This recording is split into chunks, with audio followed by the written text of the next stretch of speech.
Politics should be a conduit for our collective expression, the expression of who we are. When Gandhi said politics should be sacred, he didn't mean it should be religious. What he meant is that it should be a container and a conduit for who we are. The way we talk to one another in church, the way we talk to one another in synagogue, mosques, the way that we talk to one another in recovery groups or in therapy or in conversation with our most intimate lovers, our friends, children. When we're in that deep place and we know that we got real. How many of us have been in conversations and after conversation, one or both people, I'm glad we had that talk. We really need that talk because we cleared everything. We got real. And one of the things that has bothered me about American politics, and it's one of the reasons I'm running, is that the conversation that dominates our politics is so not real. It's so superficial. It's so at times silly. And when you are an adult, you learn that you can't afford to be silly. When you're an adult, you learn that life is very real. And you learn as an adult that life has real consequences. And if you live life from a superficial place, then anything might happen. And some of what might happen might not be so good. America is a very powerful country. We're one of the most powerful countries in the world. Some would say the most powerful country in the world. We cannot afford for our conversation to be superficial. We cannot afford for our conversation to be childish. We cannot afford for our conversation to be irresponsible. Because everything we do has consequences. Whether you're coming from an Eastern perspective, you call it karma, or you're coming from a Western perspective and call it cause and effect. What we do comes back to us. And what our country does comes back to us. And so the conversation so many of us have had, so many of us do have, Americans are good people. We care about living a good life. I think the average American thinks about the consequences of our actions. I think the average American thinks about the consequences of our actions on the people around us, the people we love.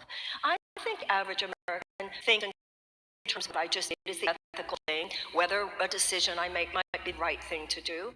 I think as individuals we're okay.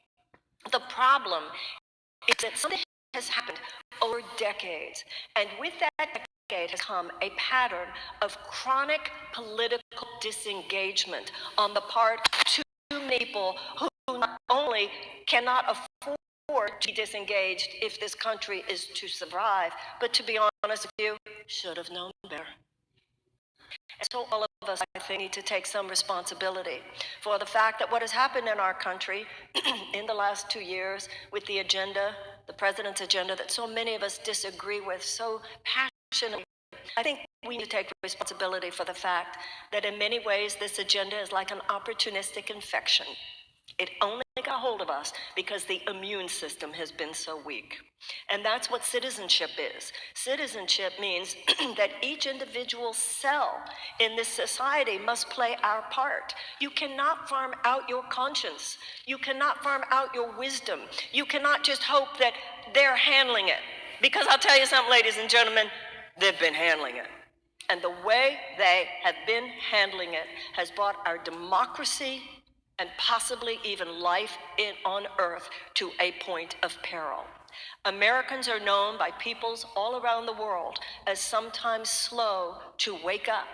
But people all over the world also know that when we do wake up, we slam it like nobody's business, and it's time to slam it now.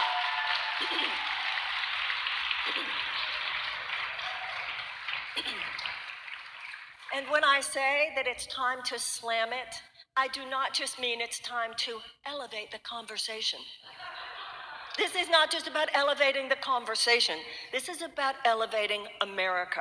We are way too close to the cliff, and we need to do more than just pull back from the cliff. We need to get out of the vicinity of the cliff. And a political choice in 2020 that's really just a better version of same old, while it might pull us back from the cliff, it doesn't get us out of the vicinity of the cliff. And ladies and gentlemen, we are not living at a time where incremental change will do it. We're not living at a time where elevating the conversation is quite enough. We need a serious, fundamental disruption of the trajectory of political policies that dominate the country, and we need it now.